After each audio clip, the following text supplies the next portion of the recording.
All right. Hello, my friends. Hello, folks. I am coming to you now because, first of all, I'm not dressed as any card. This is I just came home from visiting my dad, and there was a package for me.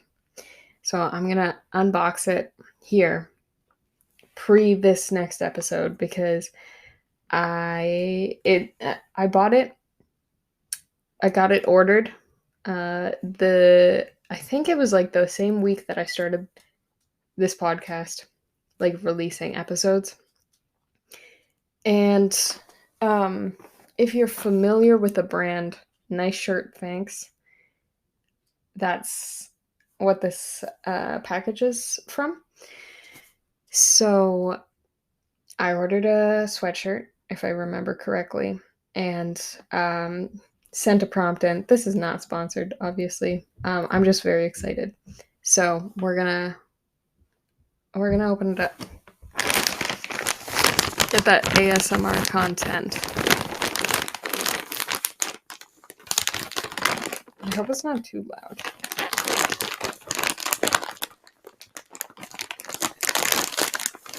Okay. Oh my gosh, I'm getting nervous. Yo. Oh my god.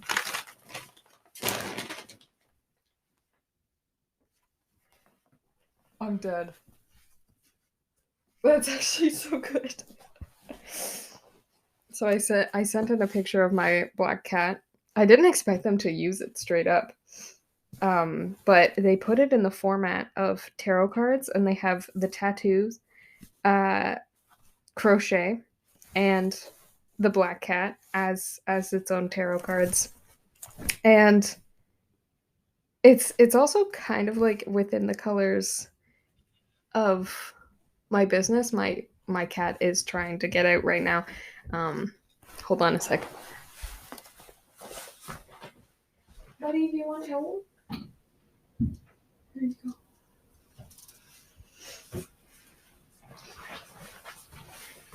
Okay, so this is the shirt.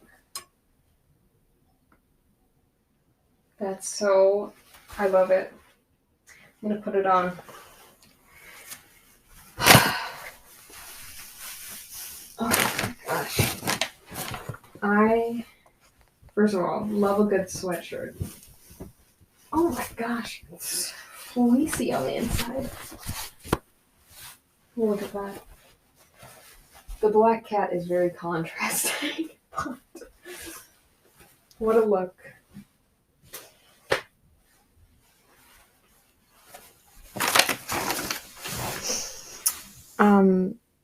So I'm gonna be wearing this tonight as I relax. Shout out Nice Shirt Thanks for your design skills. It honestly, I think it took a month. Yeah, I guess because last week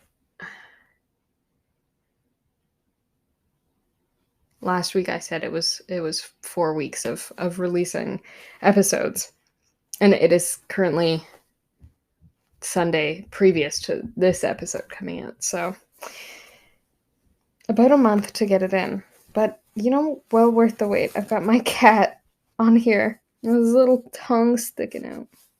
So cute. Well,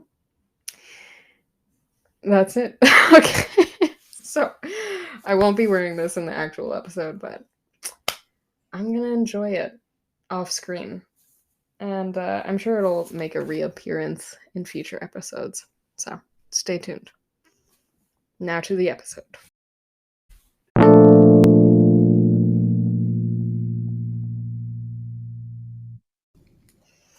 Hi, folks, and welcome to yet another episode. I think we're on episode 5 now of the Auraborrows podcast. And this week we are exploring a card that is topical to the week coming up, because this comes out on Sunday, the 11th, no, 12th. And Valentine's Day is right around the corner, so we're going to be discussing the lover's card. That's me sending kisses to everyone. So to dive in, well, first of all, I just want to say, like, if you don't have a Valentine this year, I'll be your Valentine. You can be my Valentine.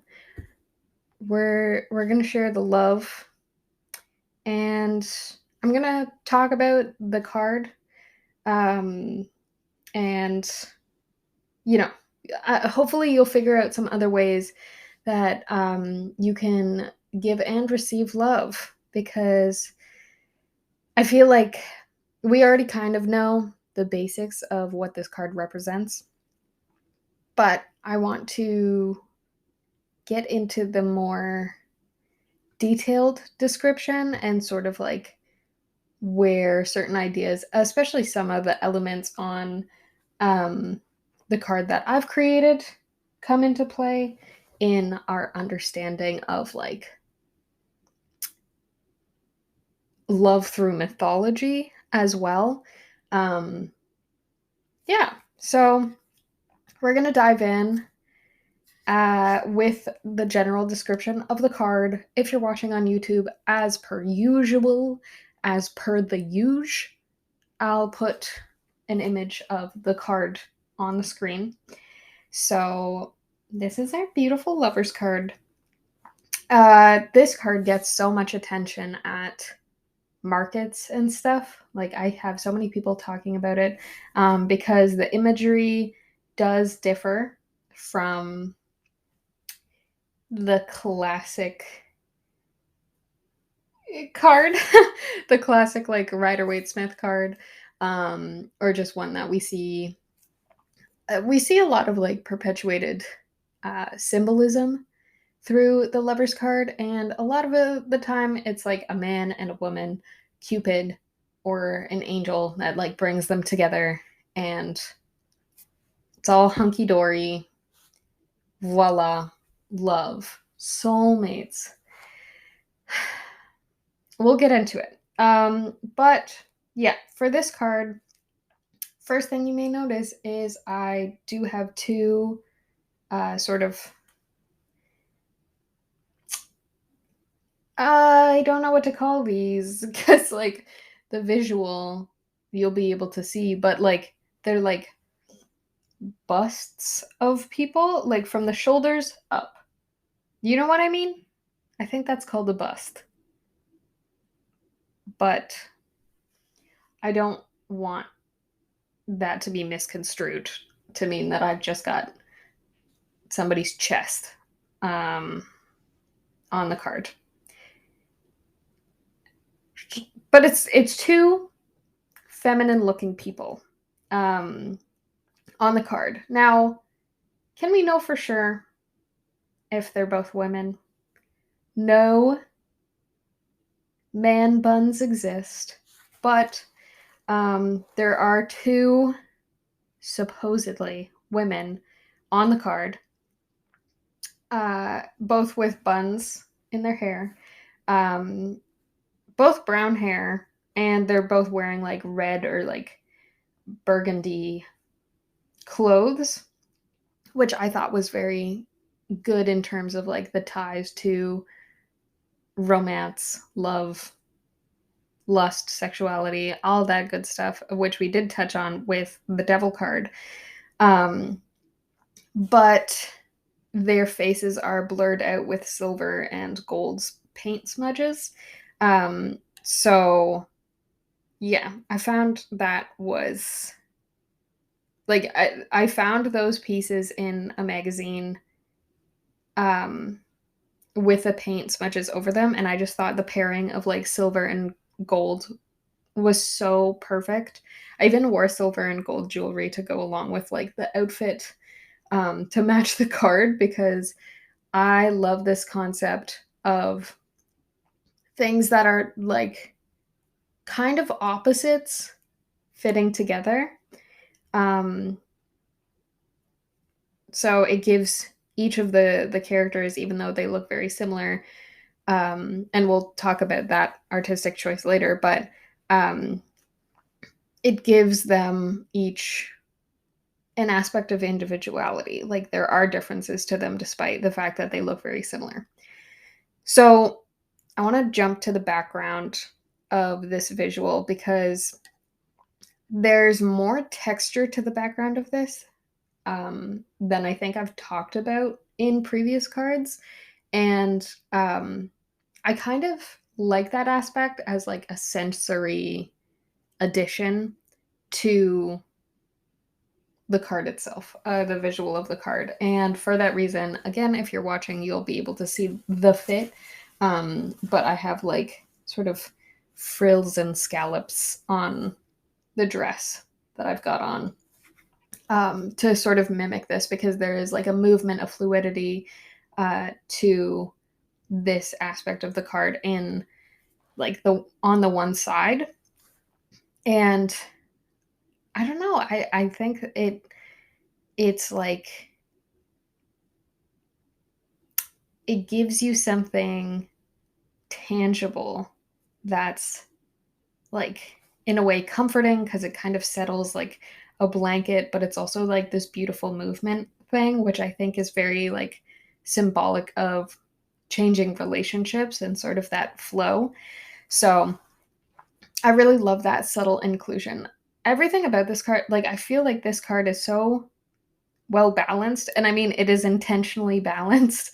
But I there's so many different aspects that your eyes can be drawn to, but I feel like everything holds its own on this card, which I really really love, and I think maybe that might be a reason it draws a lot of people.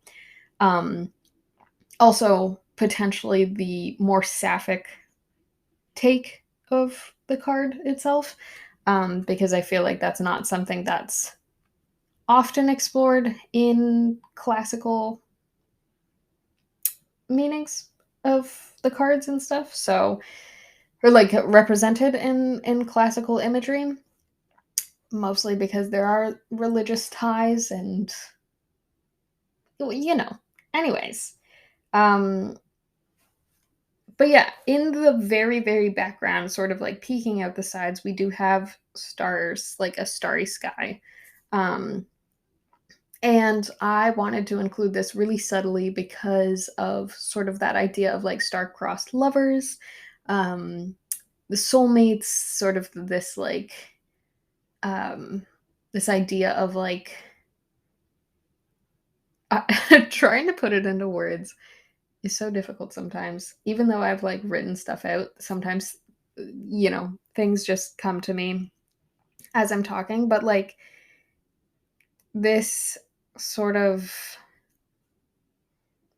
element of fatedness when it comes to lovers and soulmates and that kind of thing. So I wanted that to be in the background, but definitely more subtle. And the other thing that generally um, carries uh, some meaning and brings attention is the shell that I have in. It's almost centered, but not quite. Like I said, a lot of things are really balanced in this. But the shell itself, we've talked about. This is admittedly a different type of shell than we saw with the Wheel of Fortune card and the Pilgrim's Journey and all that. But this shell, first of all, it just gives very like romantic vibes to me. Um, I think just because it's like smooth, it's got soft colors, um, it is very beautiful. And yeah, there is um with this shell because it's sort of more like a conch type thing. So the ones that you like put your ear to and listen to the ocean, calling the ocean. What up, girl? Anyway, it has like a yonic kind of vibe, which I think fits very nicely into the more sapphic themes of this. And yeah, we love representation in this house. So we're bringing out the sapphic vibes. Um Jumping back, we're already all over the place. If I don't follow script, I bounce around. Sorry, it's the way it goes. That's the way the cookie crumbles. Um, the two figures that we have in this card, one, like when the card is upright, one is facing straight up and the other's upside down. Um, with the card in reverse, you're still gonna have this, and based on like where their heads are placed, it's like a perfect diagonal with each other. There's sort of this alignment there, it's like squared off.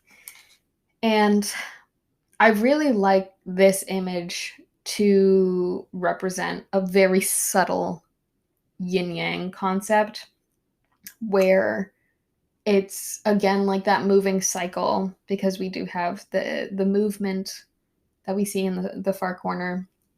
Um, but it's this idea of like a flow, and there are good, there are bad, and like it's never going to be just one thing, and that is the state of relationships. And I love the like the hard truth of that card.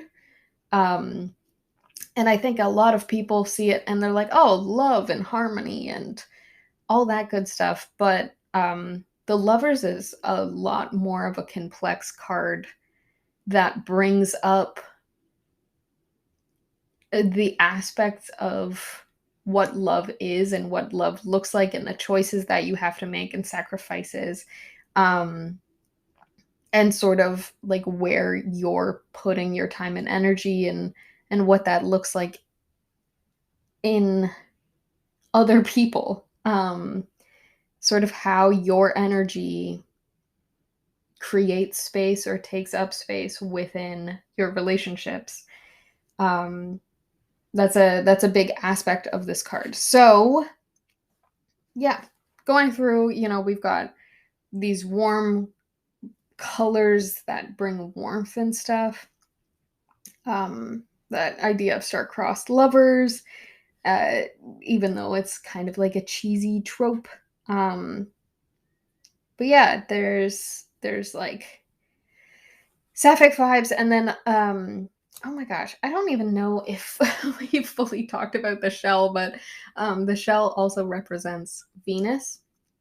Uh, and of course, like Venus is the goddess of love and beauty, um, fertility, all that kind of stuff. And yeah, I think uh, this card, or the shell, represents her, because of course she, in the mythology, is born of the sea. And we do see her standing in a shell, in the famous painting Birth of Venus by Botticelli. Of course, it's a different shell. I know. You don't have to tell me. Honestly, I'm I'm doing it for the vibes. Relax. It's okay. Um that was a design choice, and this card is about choices. So don't come for me for the shell not being exactly the same. So, a little bit into the history, very briefly. The inclusion of Venus, not a new concept for the Lovers card. I feel like you can put two and two together and figure out why that might be. Maybe because she represents love. So, oh my gosh. Sorry, my eyes are reacting to my makeup. I put a lot of makeup on today. I was really trying to dress the vibe. Honestly, I would wear the outfit that I created for this card. We're veering off track. This is, like I said, what happens when I go off script, but you're in it for the ride. So, as I was saying, Venus being incorporated into the Lover's card through symbolism, imagery, all that good stuff. Um, Not a new concept. We've seen it before. We'll see it again. We are seeing it again. So there's a few different cards to survive time from like their creation, and one of the features does tie in Venus in art. Um, so I don't think it's the same. I think it was the triumph of Venus that's sort of alluded to in a different, more like Renaissance period of the cards. Anyway, we do, however, see Cupid or an angel over top of our lovers. Um, and Cupid or Eros is the child of Aphrodite or Venus, or I might be mixing it up, but you know, same kind of storylines. So there's still definitely some ties there to Venus herself. So let's talk a little bit more. Don't know where the accent's coming from. But let's talk a little more about these lovers and what myths can also have a hand in our card today. So look, I'm a sucker. I love doing love readings. I have watched a variety of pick a card love readings. They're just entertaining, you know. I'm curious. I mean, I'm in a long-term committed relationship now, and I'll watch them and I'm like, yeah, you're right. Um he does do that.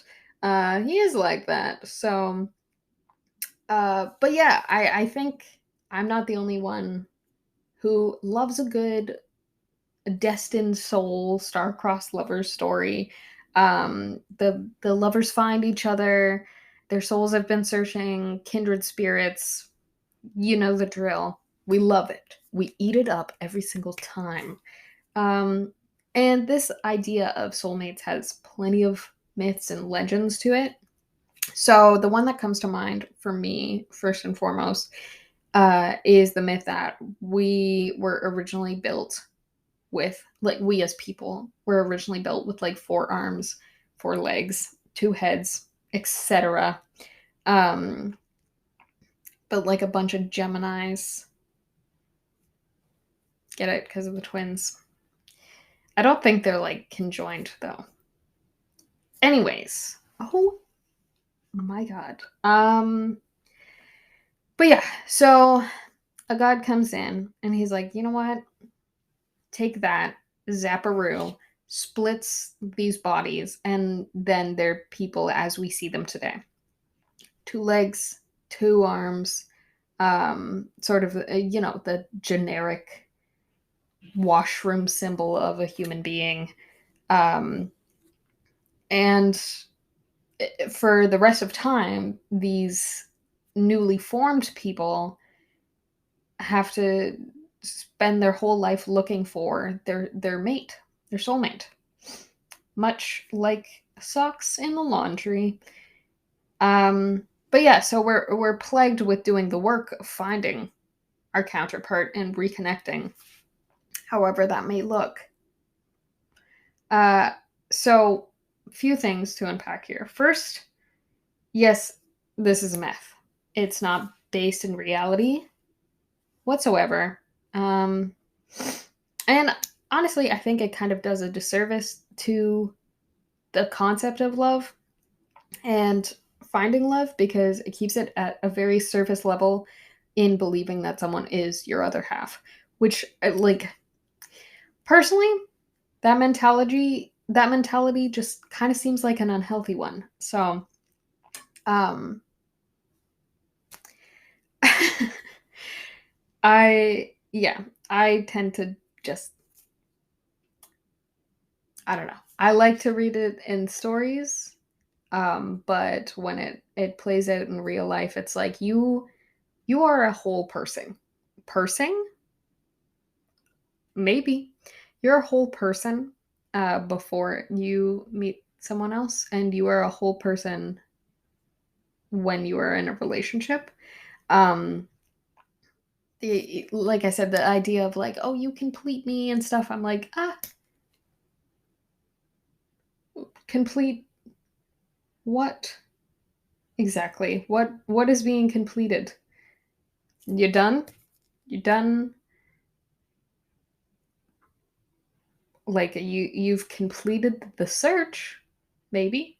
I don't know. Anyways, something to sit and think about because I feel like that take is just a myth.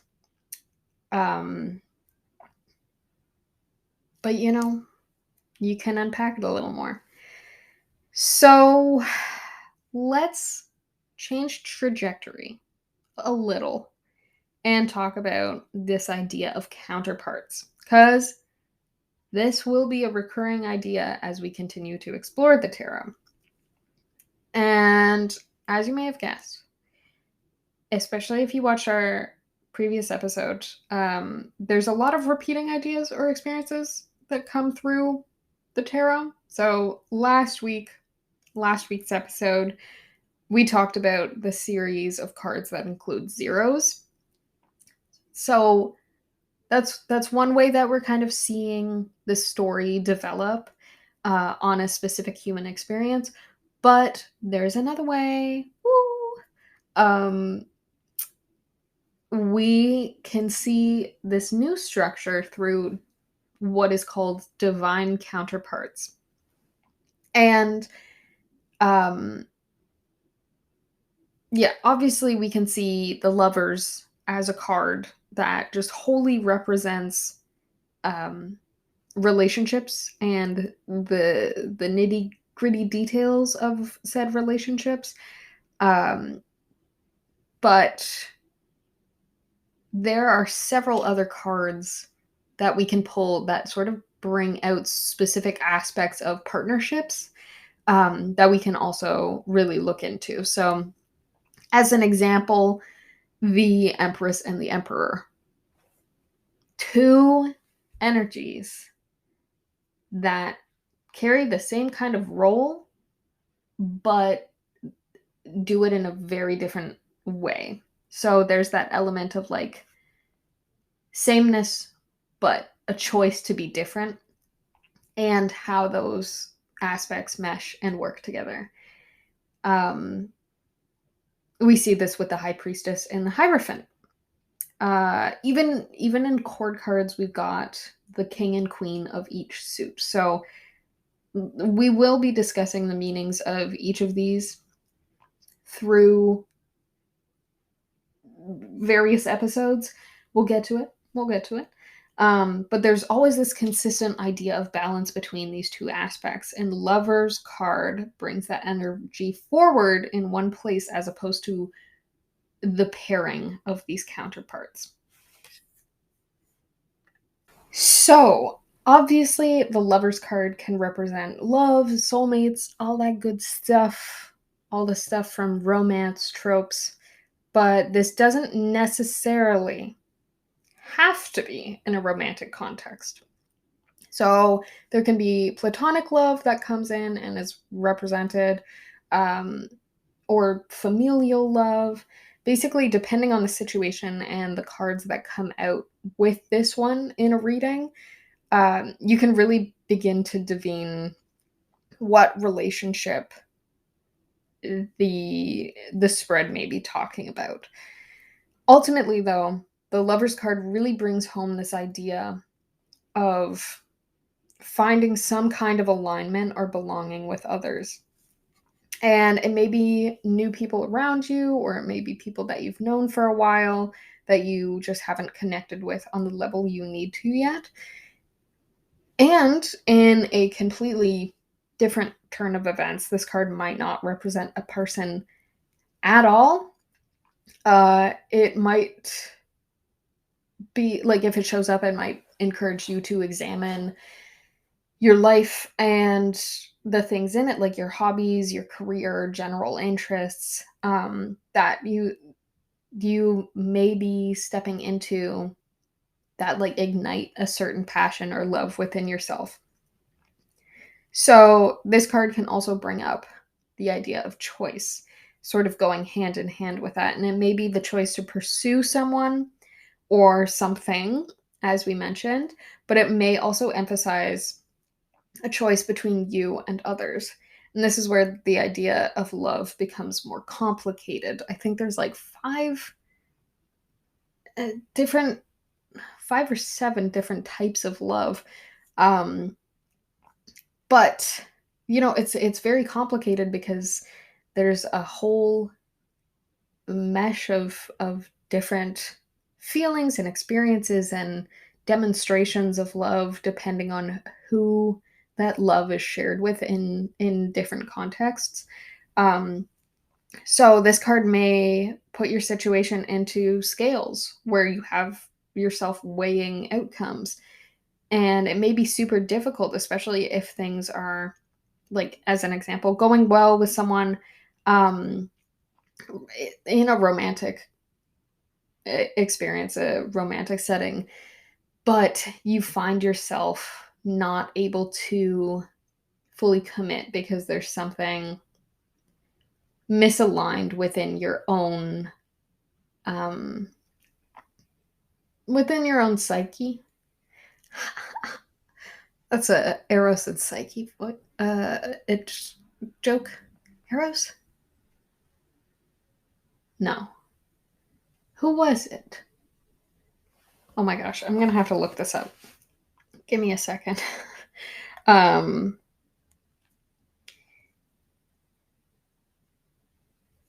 Eros and Psyche. Okay. Okay, yeah. Cupid and Psyche. Anyways, I should just trust myself when making a joke. I'm hilarious. I need to give myself more credit. Anyways, what was I saying? Um yeah, you might be in a bit of a tough spot because you're like, "Oh, like if things are going really well with this person and stuff, and like they're hitting all the marks, but something just doesn't feel right and I can't exactly place what." And you recognize that you might have to do a little work on yourself before you're able to like accept love. You're not in a place where you're like emotionally available or something. And that makes things super difficult because you have like this really good option to move forward with, but you don't know if you can move forward at this time. So it becomes the choice of, do I pick to keep things as they are so someone else may be happy or secure, or do I pick self-love and make a choice to break away, whether or not that's forever or whatever, like just for the time being. And one thing I will say, one thing I always heard growing up was, if you love someone, let them go, and if it's meant to be, they'll come back, something like that. I'm butchering it. What was it? Oh my gosh. My brain is all over the place today. Anyways, um, this idea of self-love we see tenfold when the card's in reverse. And with like the card in reverse, if you're in this situation, it might be a lot more telling of sort of what you're encouraged to do. Not that upright tells you to do the opposite or whatever, but it's just like, in the reverse, there's a lot more themes of self-love, internalizing love, processing love, accepting love, that kind of thing. And recognizing where things are not aligning. So that's sort of like where the ebb and flow of the yin yang symbol comes in, where it's like it's not always going to be fantastic. And even when it is great, like there's still gonna be some stuff that you're like, could be better.